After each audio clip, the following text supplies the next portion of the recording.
Hey guys, what's going on? This is the front room brought to you by Four Fantastic Events. And today I have a special guest. Generally, you see me do the show and it's DJ one-on-one, but today we're doing an artist one-on-one. And me being a DJ, I think I'm an artist too, but we have a real artist, a pretty well-known artist. Her name is Candy. How you doing, Candy?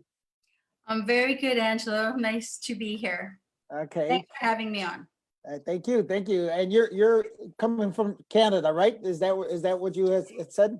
You're live in Canada right now. I'm coming to you live from Toronto, Canada, and it is 8:59 p.m. here. Okay.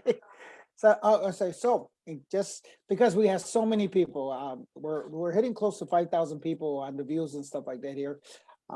Just in case for some, because I have a wide range of people that come on it. And do you tell them who you are and what's your why you're here? For what?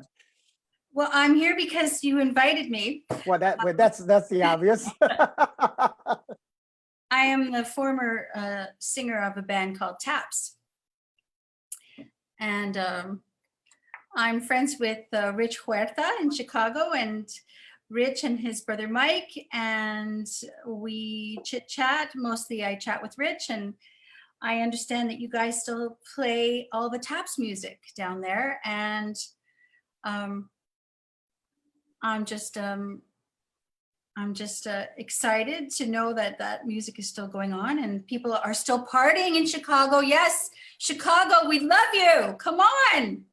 I was listening to Angelo speak about his great passion for salsa music, and I studied ballroom dancing and salsa in particular in Latin, and I competed in the Latin category, and I will one day come down with my ballroom shoes and do some Latin salsa dancing, Angelo. In Chicago, he tells me you guys have 800 people on a Tuesday night. Yep. It's that event's been going on 13 years, but I've technically been doing Tuesday nights here in Chicago for the past almost 22 years in Chicago. So, wow. So what's nice about it is that there's actually I have a captive audience of moms and dads and their kids, and that's basically that's really good. Multicultural, as we mentioned before. Yes. It's multicultural because of the fact, and Candy just finding out right now that I don't speak Spanish, but just like anything else, I think it's all about rhythm and music and stuff like that. And that's what I think this is important, that people understand that, it doesn't matter what language, because I play music in Swahili, French, Italian, you name it, I'm playing it all. Yeah. And if it sounds good, I'm playing it.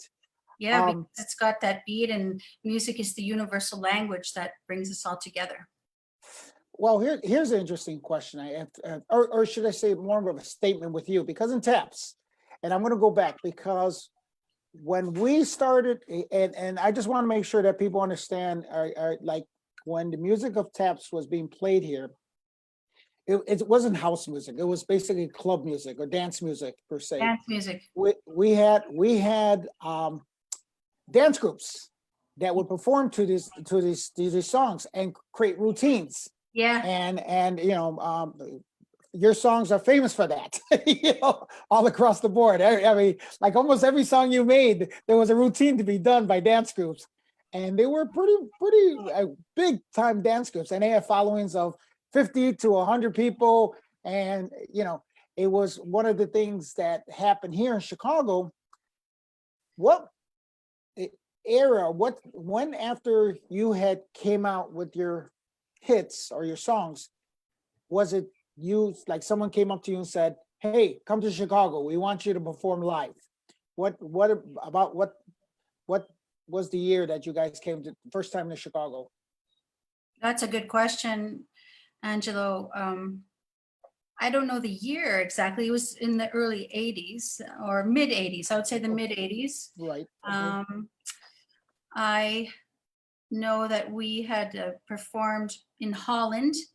There was the #1 single in Holland, and then after that came back to Canada and started recording an album right away. Went straight for the next single, Runaway with My Love. became #1 in Toronto for 10 weeks on the radio, not just the dance charts, but on the radio at that time. And we really started playing all over the place. Mexico was huge for taps, and LA, we were in LA all the time. We used to play with Divine and, Lime. And, I spent a lot of time in Los Angeles. Okay. Mostly Los Angeles. We were always flying to LA. And I did radio shows in LA during the day talking about the music, and met Shaka Khan at a radio station there when she had her own show there at the time. I'll never forget that. It was like one of the highlights, of my life, really, is Shaka Khan. Shaka Khan, Shaka Khan, let me rock you, Shaka Khan. I mean, come on, it's Shaka Khan, right? Yes, I I agree. remember standing in the hallway being like, Shaka Khan. She's so pretty and so amazing. She's so tiny. And I had on these cute little dance shoes that had little music notes on them. And she said some cute comment about my shoes. And I was, it's those things that you'll always remember. You met somebody that you admired. But Chicago in particular, I can't really tell you the date. I have no idea. I want to believe it was Tony Batoy, I believe, that brought you here first.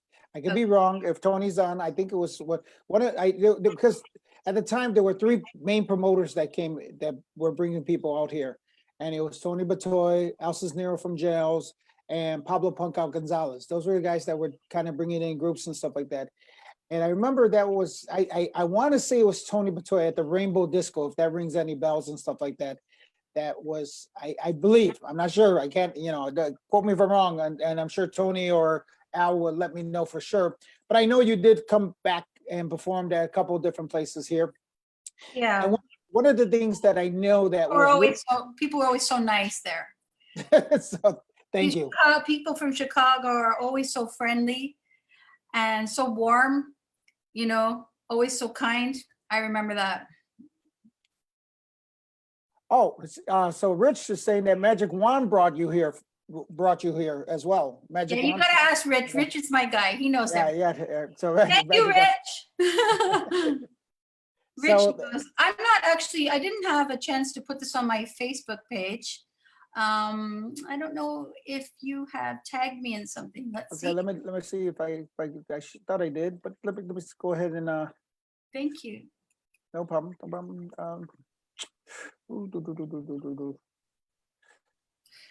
So go ahead. You were saying, go ahead. Why I do this? Because I'm working 2 computers at the same time, so that's why. Hey, this is a whole new way of doing things. So I know. No, and trust me, this show is, believe it or not, is I started doing this. I started this show 3 weeks ago, and little did I know it was going to get that big. So it's all good because we're inventing the wheel here. yes, It's a great time to come online and spread some love and happiness and joy. it says Candy does not allow people to post things on the time. I said it. I'll send you a message, okay? That's what it says. So Yeah. you said so. I'll send you the message. That that's funny. Yeah. It's called healthy boundaries, baby. You just can't let everybody post on your page. You have to give permission. But I know that the Italo disco phase of music was really big in the club scene, and that's where kind of, if we can categorize the music that was coming out of like Europe. It's called Italian Euro music, and that's where I think that's where every DJ in Chicago discovered your music, taps. What happened back then was there was this incredibly powerful international DJ pool, and the DJ pool consisted of the top DJs all around the world in the top clubs. International used to have a DJ pool, and they would exchange tunes with each other on a regular basis. And it was, in fact, that DJ pool that made Taps what it is, because that DJ pool was extremely powerful, and the music started being played all over the world in places that, it takes artists years and sometimes never getting the scope of All right, so I'm going to say a name of one of the DJs that I believe that you're talking about. And he was the owner of a Circuit nightclub here. His name was Mike Machiarello. That was well, one I of don't know the guys in Chicago, but I knew the guys in Toronto. Right, that was part of that worldwide DJ pool. And I remember that was when I met Mike for the first time, the owner of Circuit Nightclub. That was one of the discussion was about the music. And I know we talked about it, and then I know there came a little later after that was Imported Records Service. That was another record pool that came after the fact. But I remember that was a discussion, and Mike and I had a discussion about the music, and especially when it came to music like your music as well. And there's just that explosion that happened. And we knew that in the disco, we call it disco club, that's what it was, disco clubs and stuff like that. Yes, dance clubs. And it became, so there became the growth. And I guess that's where people in Chicago, and we love it. And it's funny how, this comes kind of full circle when we talked about the Latin music or the Latin dancing per se, because I think that's what it is dancing is infectious for all of us. Though the best clubs were always the Latin and the gay clubs, because Latin people and the beautiful gay people just know how to put on a great party. They know how to have a real tasteful party. Everybody brought great energy to those shows. Everybody that was in those bars were there to have a good time, to raise the energy, to bring in a lot of love and joy and dancing. And we used to go on at 2-3 o'clock in the morning. It was crazy. And I'd end up getting on some stage or some box in the middle of the dance floor and standing up and woo, and all of a sudden, I'd start singing, and the energy, the Latin clubs, it's electric, it's beautiful. And in the gay bars, and just the love, so much love, I just loved it. It was a real joy. So just since you said that, Mike Machiarello ran the biggest and largest gay night here in Chicago, in Boys Town here in Chicago. So Mike Machiarello had continued it in the gay scene and stuff like that. So that was funny that that all played in together. I can't go without mentioning it because those were some of the biggest. That was pretty much for the biggest audience, I would say. And I performed at gay bars all over the world. Right. And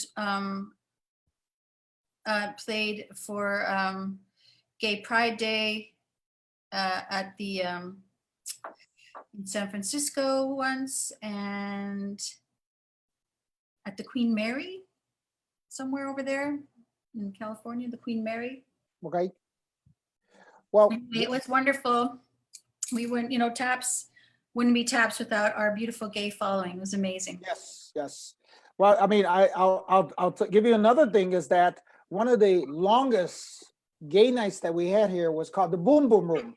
Yeah. That was good. That was one of the on Monday nights of all places. You had 1,000 people on a Monday night there. Yep. And that was where and they still dance to house music, and and some of the most famous DJs from on the house scene came there. And I know there's been a couple of different remixes of your songs. Tons of remixes of your songs, I should say.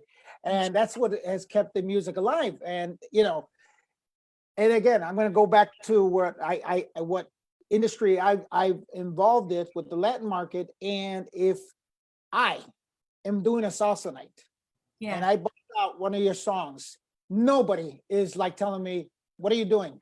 No, everybody jumps on the floor because that comes with memory, because it was almost built-in memory that we're dancing to that, because those are stuff we all grew up with. And when I say grew up with, I'm 50 plus. So a lot of the guys that I knew growing up, a lot of guys and girls that I grew up with were all 15, 17 years old. And that was kind of, you were the baby steps to the dance community here. I mean, you were it. So if we walked into a teen club, and I say teen club because back then we were teens, you know, we Yeah. all did the same thing with like, what is that song? Who was singing it? You know, and that was us. That was us. And here we are, you know, 20, 30 years later. And I have every relative. Uh, they just sent me your performance, 1993, a flyer of the performance. Magic Wand brought you to the Oak Theater, which was over right by Tropicana, where we was one of my places that I did. That was Magic Wand that brought you with Rockers Revenge and Judy Torres, and that was 1993. That's what My Forbidden Lover burning with fire. That was the concert that Magic Wand brought you in 1993. Thank you for that. So that's what Harv Roman actually sent that. Thank you, Harv. And so and going back to where everybody here in Chicago, and trust me, when I announced that I was going to have you on my show, oh my God, I had cousins I haven't heard in 20 years come, you know, hey, I can't wait to hear this. I'm like, oh my God, where you been? Everybody's in quarantine. Everybody's so excited for something to go on right now. So I'm just happy to be here having this Saturday night with all of you. And it's such a privilege to be asked to be on. And let's just, you know, be real. Like it's great to have something to smile about and reminisce about some good times. And I'm happy to be here and spend some time with you. Well, you know, and I'm happy, you know, and I'm going to say this because I'm very thankful for everything that we've had in our past. And one of the things I'm always, and I'm really thankful that when I created the show 3 weeks ago, excuse me, that was one of the things that had came up was, you know what, I think this needs to be told because I'm not getting any younger. All of us aren't getting any younger. God forbid I want to be talking about you when you're 6 feet in the ground and stuff like that. I want people to know who you are now at this moment, you know, and remember you at this moment. And this is why I'm doing it, because I want people to say, hey, you know what? I got to know her. I got to know her life. Speaking of your life, Okay. how did you start in your business? How did you start doing what you do as far as a singer? What gave you the like, okay, this is what I want to do? Well, I kind of came out that way. Singing. Well, you know, when you meet children that have this natural proclivity towards something, you know, you'll see a child sit down at a piano and you're like, how is that possible? You know, there's some kind of past life recognition that comes through the instrument where they're like, they must have played this before, or how would they know this? There's something about music for me as a young child that I just lit up to. Whenever I heard music, I would automatically start singing. And when I started going to school, I mean, really small, when I was really small, like in kindergarten, grade 1 and 2, I started singing, and right away, you know, I would get noticed and picked out of the crowd. And I was always, you know, stand up and sing something. And I'm, okay, so I'd get up and sing. But it really got more attention as I honestly, you know, let's talk about teachers right now, because if it wasn't for my grade 7 teacher, Dale Williamson, who has passed on now, I love him so much. It was Dale Williamson who was my grade 7 music teacher, and he would have us come into his class and we would all have to sing something, and he heard me sing and he was like, you come here, come sit up here. And so I would sit up there and we started a band, and he used to go to my class all the time and knock on the door, and everybody would turn around because somebody's knocking at the classroom door, and it would be Dale Williamson saying, can I get Candy for a minute? I want to work on something with her for, you know, whatever. And he would pull me out of class and he'd say, okay, I saved you. And I'd be like, oh my God, here's this guy. And he had this beautiful 12-string Ovation guitar. And he used to take me to the music room and put this big guitar on me, and he would say, okay, now play this. And he'd teach me D and G and C and E minor. And it was this beautiful 12-string guitar. And he really cultivated some confidence in me and believed in me. And he asked me to write a song. And I had no idea how to write a song, but he just believed in me and told me how to write a song. Okay. So I wrote a song on a Friday after school, and on Monday morning I went back to school, and he pulled me into the office and made me sing the song on the loudspeaker right after the national anthem. So talk about stage fright, Thanks a lot, guy. And so he had me, sing in the choir. He had me sing everywhere. He took me to the Kiwanis Festival where I sang solo, and I learned how to play the banjo, the auto harp, the 12-string guitar, the 6-string guitar.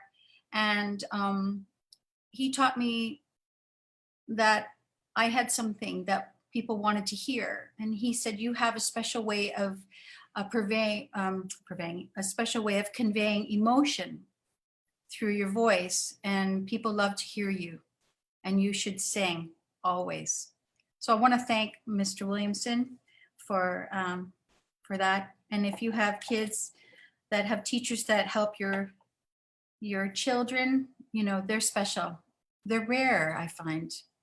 A teacher like that was really special. And if it wasn't for him, I don't think I would have been playing guitar today. And now I teach guitar, and I taught little ones how to teach guitar when I lived in Turks and Caicos. And I'm teaching a little bit of ukulele now. So, it stays with you. What you learn in grade 7 stays with you all your life. So it started like that. Well, that's perfect, because one of the things that I have always believed, you being an artist, a singer, and a teacher teaching you and the craft and stuff like that, I think as us as DJs slash promoters slash musicians, we have to pay it forward to the next generation. And I think that's where this whole business is about. It's and because of what's happening, you mentioned about shouts out to all the teachers out there. I see so many kids that this is not good for them. This staying home is not good for them, because they really miss school, for a bunch of different reasons. And I think they miss the connection of their friends, and they miss being able to, have something outside of the family, where there seems to be a lot of unknown right now. Right. But I like the fact that one of the things I know for a bit there was a lot of the arts programs in the schools were taken back. And now I'm starting to see more and more of that. And I think we need more and more of that. I think that's very important, because like what you heard me talk about, Rich and I, we had a big gang influence in our neighborhood. Yeah. And if it wasn't for DJing, you have a cat in your window above your fish tank. I know. It drinks water. It's not, trust me, the fish are okay. It's afraid of the fish, actually. So so the music or the DJing, I think and I shouldn't say I know saved a lot of people's lives. A lot of music saves everybody's life. Right. It's music that helps us express our emotions, and it helps us to raise our vibration and get energy out, and helps us to feel better, and helps us to relate to one another.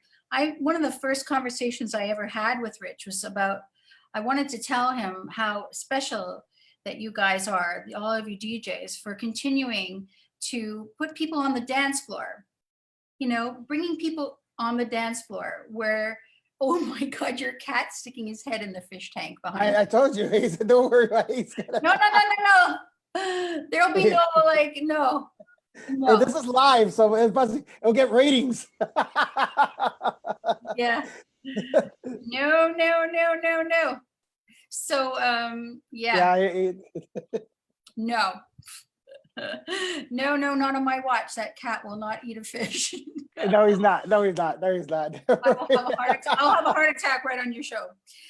So, the DJs and people that are putting parties together, to bring people together, and especially at this time, it's important to get people out on the dance floor, even if it's just in their homes right now. So, and that's what I wanted to say. That was what I said to Rich, and about how you don't realize what your calling is in life. Sometimes you feel like you don't know what your purpose is. You don't know, what you're doing. You feel like you're just playing music in clubs for people to get on the dance floor, but you don't realize that you're the one that's helping, create the vibration in that room. And you're helping people release a lot of tension in their body and get back into joy and happiness and feel good about themselves. And, music is here to uplift the human spirit. And Well, I mean, it's not just a business. It's nothing about that. It's about love. It's about sharing love, and it's about having a great time. well, I think any musician, any artist, any DJ, any promoter, yeah, the money's good, but it's not the only reason why we do what we do. It's the connection we have with our people. That's why we do what we do. Because we can, and this is the truth. I mean, I let's say we get paid $1 million to do what we do, but if nobody's there to enjoy it, we don't have that fulfillment. And I think that's, I love the money, but you want that fulfillment to have somebody appreciate and to feel that emotion coming from your voice or people playing, you want that connection. And I think that's very important, and because you were just stated right now about, I think more important because of this epidemic going on, I think music is even more important because people dealing with anxiety now because of everything that's going on is really an issue for a lot of people. So on that note, I want to say this is a good moment to segue into this, because the kind of music that I've been writing in recent years has been more sort of spiritual based music. Okay. I wrote a song with one of my music partners, Errol Star Francis, and it's called "You Are the One." You are the one you have been waiting for. It's about we couldn't have written a more perfect song for what's going on right now. I'll put the link in the comments somewhere. It's a song about standing in your power, shining your light, and it's a time to be the change you wish to see. And that's the lyrics that I wrote. It's time to be the change you wish to see.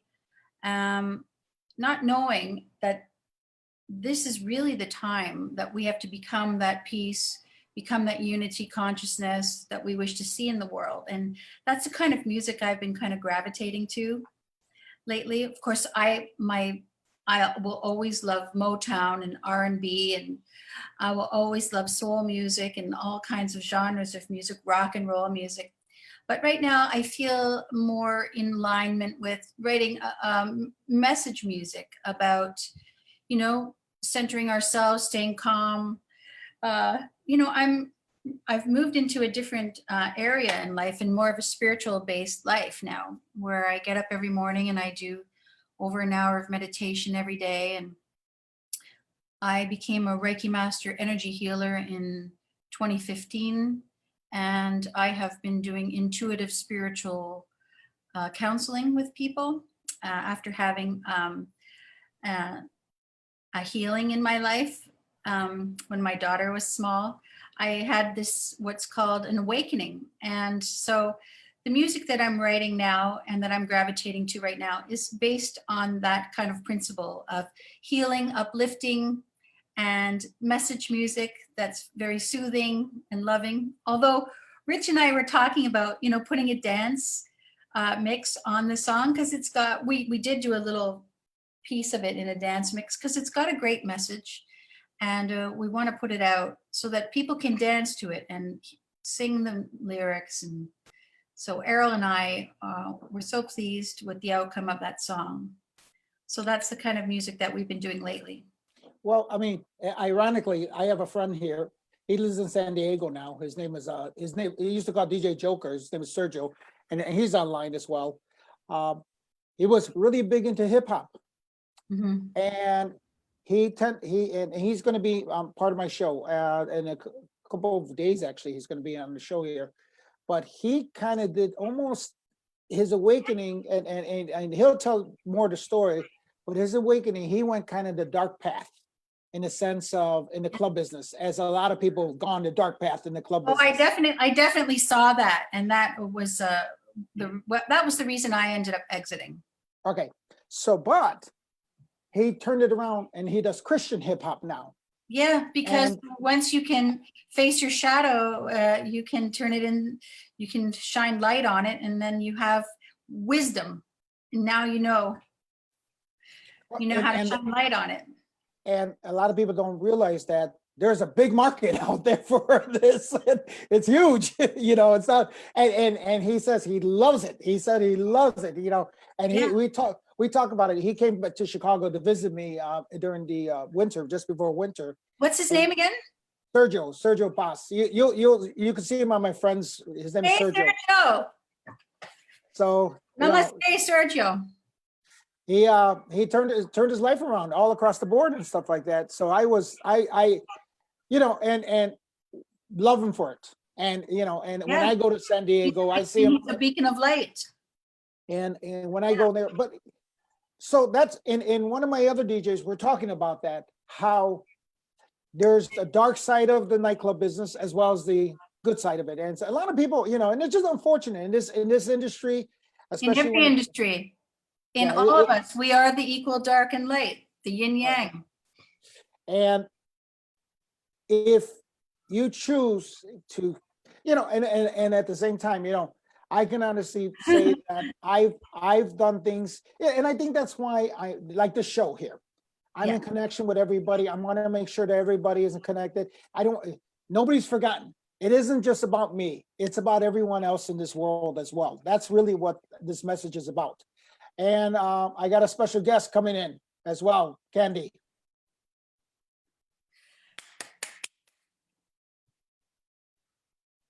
There's my buddy. How are you? Hey, darling, how's it going? Good, good. So just in case you don't realize, that's Rich. What the?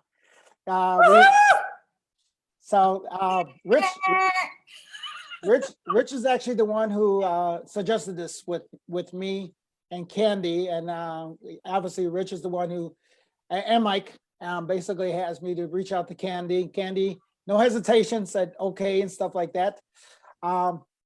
I think you've been keeping up what where we're at in the conversation, right, Rich? Yes. Oh yeah. Yeah. Just heard it. I've heard everything. So I said, so what was the conversation when it come to the music that she's doing right now? What was go on and continue the conversation? Well, I mean, when we had talked, and she told me about the spiritual music, and well, I mean, first let me kind of go back what she said a little bit about, what we do as artists and DJs, and what we bring to the audience, and it really, like when she said, people, try to, like, sometimes don't have a purpose, and it's true, and Angela, you know this, that people come up to us all the time. I mean, like all the time, saying, man, that, especially My Forbidden Lover. I mean, so many times when I play it, like, oh, I remember when I was, 17, 18, and what they were doing at that time. First of all, it makes me feel kind of old, but also, It but it's makes just, you feel kind of wise. yeah, exactly. How about okay, wise? Candy will make it sound so much better, but yeah, make you feel more wise. But it's just that us as DJs and artists like Candy, we don't really understand sometimes how we affect the crowd. I'll give you a great example. I was doing the last wedding I did. There was a gentleman. He was probably like 75, And I Aw. seen him. He was sitting the whole night, like just sitting down. So at the end of the night, he came to me. Oh, matter of fact, I did this wedding with Angela. It was George Temez's stepson. That was Oh my the wedding. God. And so the gentleman, 75 years old, came up to me, and I was like, "Oh, here he comes. He's not gonna like my music. He's gonna tell me something." He says, "You know what? Even though I didn't understand a lot of the music you were playing, Yeah. seeing my family, seeing his family Yeah. have a great time the whole night." He goes, "I really appreciate it. You did a great job." What more can you ask for? Exactly. You're in the presence of joy, and it makes everybody feel good. Right? It reminds us why we're here, that we came here to spread joy, and we came here. It's not about us, it's about the lives that we touch. And you touch people's lives every day. And you help them feel better by playing music for them, getting them up on the dance floor. You encourage them. And I think it's beautiful what you do. The other thing, I'm going to switch gears a little bit, but Angelo, we were talking. I had mentioned Freddie Fender, and Candy and I. This was last year. Last year when we started talking, I had told about Freddie Fender, and she knows who Freddie Fender is. Hello. Wasted days and wasted nights. I mean, when you're a person who loves music, like I grew up hearing all kinds of music, from like Little Richard to Barbra Streisand to Billie Holiday to Ella Fitzgerald Speaking to of Tina Little Richard, Turner. I grew up with all kinds of music and all genres of music. yeah. And Freddie Fender was a great singer. And, why wouldn't I know his music? Well, speaking of Little Richard, may he rest in peace. Yes. Yes. Yes. So Yeah. that's yes. But Candy, that and it segued to what I was talking about. That's really important. Why I wanted you on the show. I want people to. This is going to be archived. This is going to be something that people can look at, and it's forever. And honestly, and your music is forever. Seriously, because for everybody, I got messages. The song will be forever, and I really believe. I did it go up in that little ship to the aliens? Did they put that Burning Love on there? Did they? I believe the Arcturian Council is playing it. Yes, the Arcturian and the Pleiadians. Yes, Yes. yes. So They definitely know my new music. So I don't know about the old stuff, but they definitely recognize my voice on the new stuff. And I did some other beautiful vocal work as well on different pieces of music that are out there now. And I'll post all that stuff on my page, and people can see what I'm up to. I'm going to be coming on live and just doing some, just acoustic singing in a couple of days. And I've always been one who just sings and somebody else plays for me. So for me to sit and play and sing, I'm like, blah, I'm not comfortable with it as much as I'd like to be. So that's why I'll figure it out. I'll come on and sing anyway. I've had so many requests every day. Someone's come on and sing something, come on and sing. And then what I do is I'll go on and sing privately for somebody. If you want to call me up and want me to sing you a song, go ahead. Nice. I'll kind of pick you up on one day. Yeah, no problem, Rich. Anytime for you, no problem. So what is your and I'm not trying to switch the subject line, but what is the situation with Canada as far as people getting back to work? Are they stopping it, or where are you guys at this point in Well, it changes all the time. However, I feel really blessed because I live in front of the lake here. It's it's a big pathway. I live right in front of the lake where the path is to walk along. And it's really like, I have a little dog and I walk out, and we're allowed to walk anywhere we want here. Nobody is restricting our walking or things like that, which, is, you heal with the sun and the sea and the sand.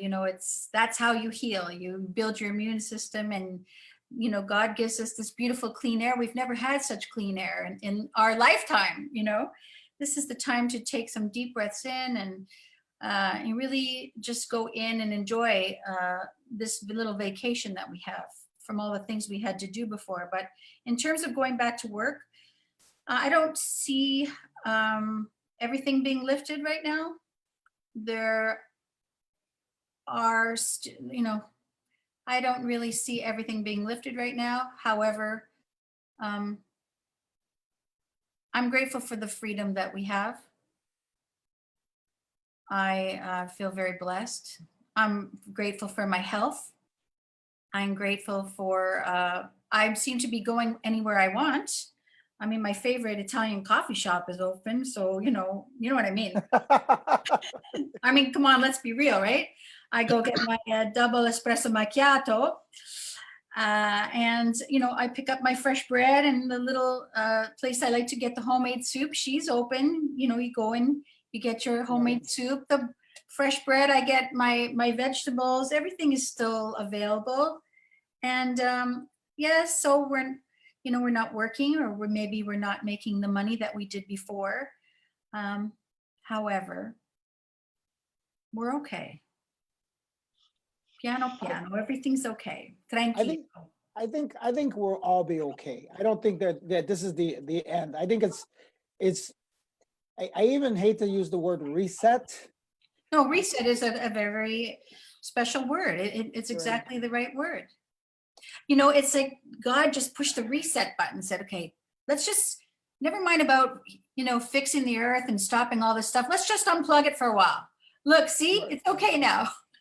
Right. Now the dolphins are swimming in the canals, and the air quality is beautiful again, and the earth is healing. We're seeing that everywhere. And I think that really uplifts us as well, just seeing that. While we may be going through our own turmoil and all the stuff that we can no longer run away from by going to work or going to the bar, it's all coming up, all those emotions and all that stuff that we didn't want to deal with. It's coming up. And so people are freaking out because they want to escape, they want to go somewhere. And that's why I think you and us are really important in this time, because we're in front of their faces right now, especially with the communication, the digital age right now. I think that we have to, you're singing. And that's all I know is that, I'm here to, if anybody wants to reach out, and we can talk sometime. And if anybody needs uplifting, I'm also here for that as well. right. And music and laughter, and, being able to communicate, have open dialogue and communicate with kindness and compassion, and playing music.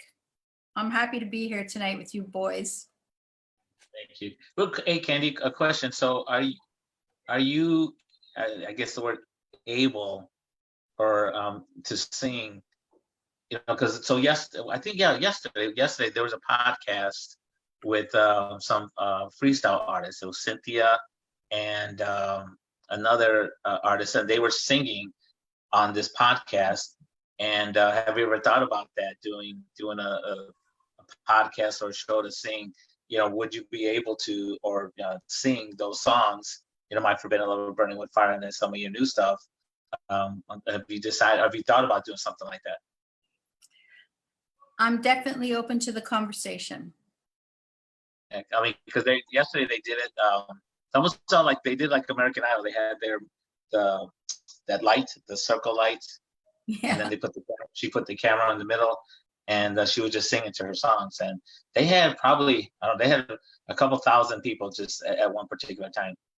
That's beautiful.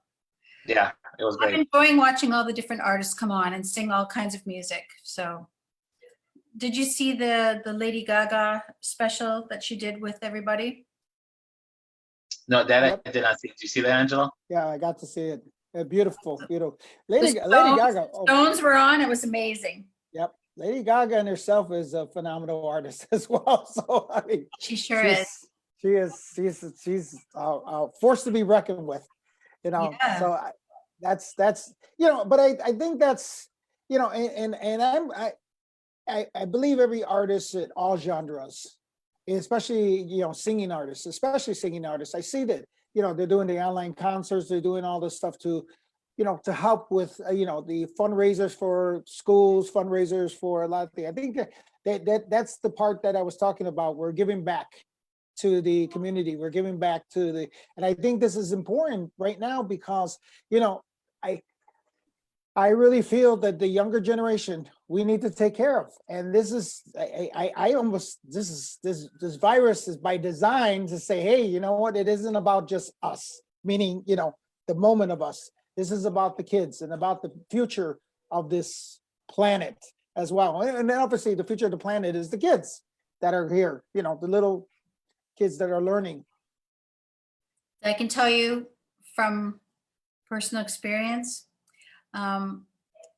just put an instrument in their hands or put a paintbrush in their hand or, let them Turntable. Yeah, I was gonna say that, set of turntables. listen, children will tell you what they want. You just have to listen and not you decide for them what's best for them, but let them show you who they are, who they want, what they want to do. They want to play piano, get them a little piano or a keyboard.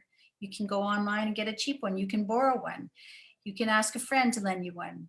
There's so many people online right now offering free classes. You can go on YouTube and just let the kids sing, bring music into the house, stuff that they can sing.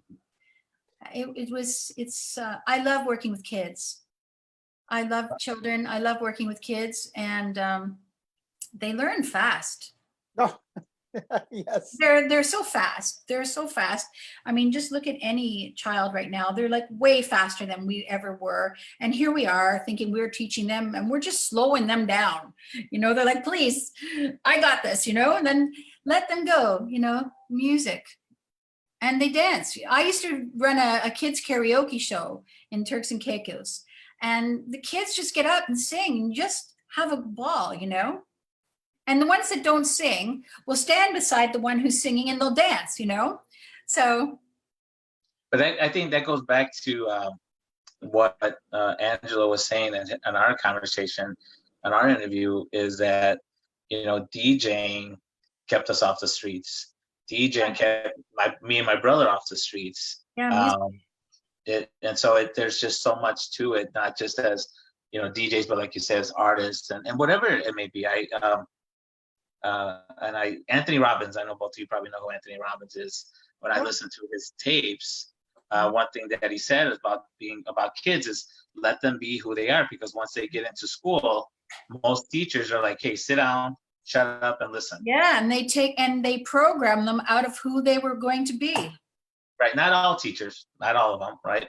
But there Not like are Dale Williamson, my teacher, who was yeah, exactly. But there are some teachers out there that kind of stifle the kids and don't let them be who they are. Like my grandson, he's got such a personality on him, like such a personality. Mhm. And I tell my daughter, don't stifle him. Don't, he's got to have some respect, of course. I said, but he could be the next, Jimmy Fallon. You Sure. don't know. You just don't know. It's just let them be who they want to be. So Candy, Yes. Candy, you're a mother. Yes, I am. What would be the message to all mothers out there as far as the message you want to get as far as having arts? I mean, A message for mothers. yeah. First of all, And it's Mother's Day tomorrow, so it is Mother's Day. Happy Mother's Day, by the way. Yes. My message for mothers is that we have a sacred contract with these children. It is the highest calling to give birth. It is a miracle, and we are gifted with the opportunity to create life that way. And these beautiful children are like, I call my daughter, I used to say, she's like my baby Buddha, She shows me every day what joy looks like, and how to have fun and how to play. And if we just look at them and watch them, they teach us so much about how far we've come from our purity, of our sweetness and our, that that purification of just the light soul, you know. I would say just love them as much as you possibly can, and they will remind you how much you are worthy of love. Because when you love yourself, they get to see it, you know, and you get to be that love. Just be love instead of teach love, just be love. Just be that higher consciousness, be that Christ consciousness, be love, so that when they come to you, you know, anything that you've got going on, just let it melt away. Just let that love bond be pure. And they will always be close with you. My daughter and I are very close. She just turned 18. She lives with me full time, and we giggle a lot. She plays 5 instruments. She's an amazing musician, and that's something that came from her. It wasn't something I forced upon her in any way. She's pretty funny, and she was really good at soccer. Whatever she wanted to do, I just let her do it. She was the fastest swimmer. She was like a little, I remember trying to beat her in the pool, you know, like really trying. I'm like, as I was fit, I was healthy and strong and fit, and I had run like a half marathon. I had been working out every day, and I was in bikini shape, I'll tell you. And this one just flew by me, and I was like, oh my God. And I got such a kick out of it. I just enjoyed her. I really liked her as a person. I thought she was so special and kind. And I was just, I felt honored to be her mother, and I still do. Well, I mean, so if she wanted to go be professional singer and what, like what you did in this industry, Well, who am I to stop her from doing anything? right? Who's anybody to stop anybody from doing anything? You would encourage her. I'm And the so- authority of my life. She has her own. Right. She wants to do what she wants. What would I say to her? I'd say Well- I'm with you all the way. Okay, so one of the things, and Richie and I had this conversation, that's a lot of times, and maybe it's old school, maybe it's the old school way of thinking, but some parents would stop some people from doing this. Yeah, how did that work out? We rebelled.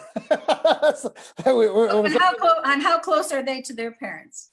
you know, well, you know, I mean, and just personally talk about, I remember I quit an $80,000 job to do this full time. And I remember my parents saying, oh my God, what are you doing? Are you crazy? You know, blah, blah, blah, blah.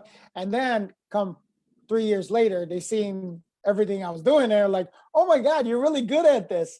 And I says, you know, all I needed you guys to do is believe in me. That's all, you know, and That's all you have to tell anybody. All you have to do is believe in yourself. And if you believe in yourself enough, I mean, it doesn't matter what anybody else says. You don't need to look for your value outside of yourself, because when you do that, you give your power away. And when you give your power away, you live a very small life. You live unhappy. You live small. You're not living your authentic truth. And when you're not living in your authentic truth, you feel powerless, and you're always looking to please somebody that will never be happy. And that's an impossible thing. You have to pull your power back from that and see, what was that soul here to teach me? That soul was here to teach me what it looks like when I give my power away. Because once you recognize that, you can take your power back from them and say, oh, I know what that looks like now. So I'm going to stand up and be who I was born to be, just like Freddie Mercury did. You know, despite dogma, despite family trappings and dogma and society, and he was a luggage handler at the bloody airport, for God's sakes. He was Freddie fucking Mercury, you know, excuse my language. But when you decide to be true to your soul's purpose, and you decide that you're going to just love yourself in spite of what is going on around you, you know the truth, you know who you are, you know what you were born to do. And when you start looking for others to tell you, you know, you live for them, and you become enslaved to that mentality. And then you just keep passing that down generation after generation after generation. Somebody has to stand up and say, okay, enough now. I'm not going to keep doing the same thing all these generations did. You know, I'm going to be who I'm authentically am, and I'm not here to fix you or fix you or to make you happy or your grandmother or anybody. I don't have to come to Sunday dinner if I don't feel like it, okay? Yeah, but you don't belong. Because I have to sing and I have to create my life, right? And doesn't mean I don't love you. And manipulation is not love. True. Okay. That's what I would say. Cheers, ladies. That's Rock on, girls. It kind of that, Angela, what you were saying about, like, support when I was starting to This be. is no longer about music now. You see, we've gone right into it. It kind of come full circle because when That's full circle. I was 14, 15, Yeah. starting to DJ, my biggest fan and supporter was my mom. She allowed me, she allowed us. She encouraged you. Yeah, well, but encouraged, but more allowed us. Like when we would DJ in our bedroom with the loud music, not once would she come in and knock on the door and say, lower that. Not once. She would let us play the music, always. And and when I went to go DJ with my, with my friends when I was 13 or 14, until I got called for curfew a few times, she was like, go ahead, dude, have fun. Go be a DJ. She was a great mom. Yep. No, Great and mom. I and let's not get it wrong about like my dad. So my dad was worked 3 jobs all his life. I mean, like, Yeah, that was that generation. he was working 3 jobs all his life and stuff like that. Very hard worker. And my mom was more of a, she basically like almost raised me by herself because we were divorced parents. But I just remember that my mom was like, she'd let me do whatever I want. I mean, it was kind of, she would let me do whatever I want in a sense like that. So that's why I was able to go ahead and do the things. But I remember it was, I think it was more like a dad has a different message than a mom does. A dad would turn around and say like, well, is that going to pay the bills? That was kind of the conversation. Is that going to pay the bills? And I think that's where the mistake is for a lot of people. And a lot of parents don't understand. Believe it or not, arts can pay the bills. What we do for a living can pay the bills. And I think that's where, and the other term that they said is, well, you're going to have a harder time paying the bills because it's a hard business to get into, hard to become, famous or whatever. Everybody always speaks from their level of perception. Correct. And I don't think we've all did this to become famous. I think we've all did this to enjoy and believe that what we're doing is right for our lives. It had And nothing to do with being famous for me at all. right. And I think that's what everybody, I don't think anybody who becomes famous thought of becoming famous. There's nothing wrong with becoming famous if what you're doing is being a messenger. Right. A harbinger of music, a harbinger of love, light, spreading a message, a global message of togetherness. That's really what I'm all about. So I started off singing when I was young, and I'm still singing now that I'm still young. And I'll keep on singing until I'm to my last young day. That's beautiful. And I'm so happy that you guys are playing the music, and I look forward to writing and creating more music, and hopefully you guys will play it and will shine that light on the world. So Well, thank hopefully- you so much. Hopefully we can bring you back here. Once this is, I would love to see you live again. Live. There's a lot of Dancing. There's a lot of fans out there that want to see her perform here. Yeah, so that's It's such a privilege to have people that like your music, and I'm very happy to have been a part of that band, and I'm very proud for the time that I put in with them, and it's lovely to be here being interviewed by you tonight, and I wish you all the best. And thank you so much. Thank you. Appreciate it, Candy. Hey, guys. Rich, thank you for joining us as well. That was fun. My pleasure. Thank you for inviting. All right, guys. Don't hang up yet. All right, guys. We'll see you all tomorrow, 8 o'clock. Thank you. Peace out.